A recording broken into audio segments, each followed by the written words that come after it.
One night while I was sleeping, I woke up in a panic to my brother Alex screaming. I ran into his room and found him lying in his bed, thrashing back and forth. He shouted, "Don't go, Noah! Don't go! You should never approach that man. Never, never." I shook him forcefully, and he finally woke up. I asked him what was wrong, and with tears streaming down his face, he told me why he was having nightmares. About a month ago, Alex was playing at his friend Noah's house when he heard a strange noise outside. They looked outside and saw a man standing in the front yard, so Noah went outside to talk to him. But the face of the man standing in the yard was purple, and when Alex saw his face, he felt his stomach turn. Alex had a gut feeling that something was ominous, and he yelled at Noah, telling him not to go. But Noah had already approached the man. After Noah had looked at the man's face for a few seconds, he froze and then fell and hit the ground like a tree.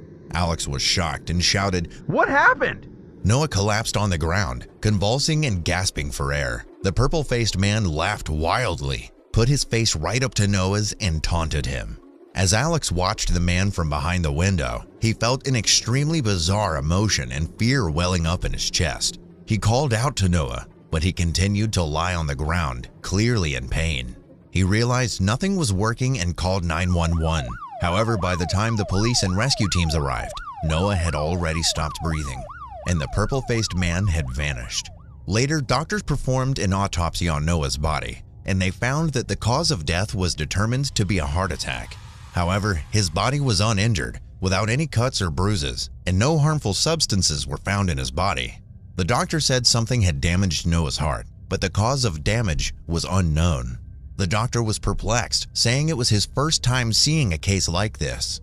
Alex was speechless. He knew he saw Noah rolling around in pain before he died, but Noah was seemingly healthy, and he was playing normally with Alex until just seconds before he met the purple-faced man. When the purple-faced man looked down at Noah's face, Noah suddenly collapsed.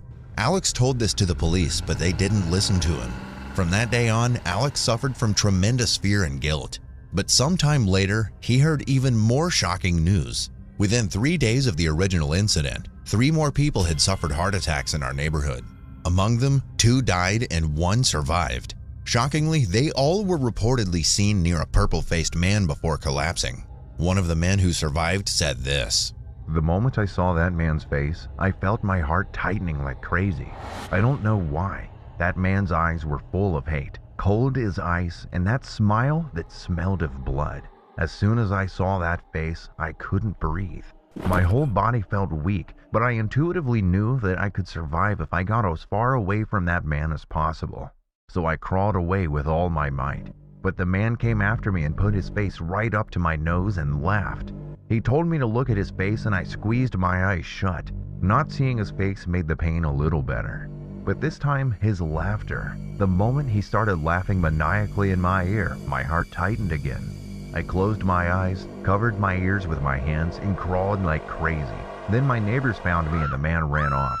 I think I came back from the dead. I really didn't know that just by looking at someone, you could die." The police did not believe him. From that day on, the purple-faced man never appeared in our neighborhood again. Who was he, and why did people die? This incident remains a mystery to this day.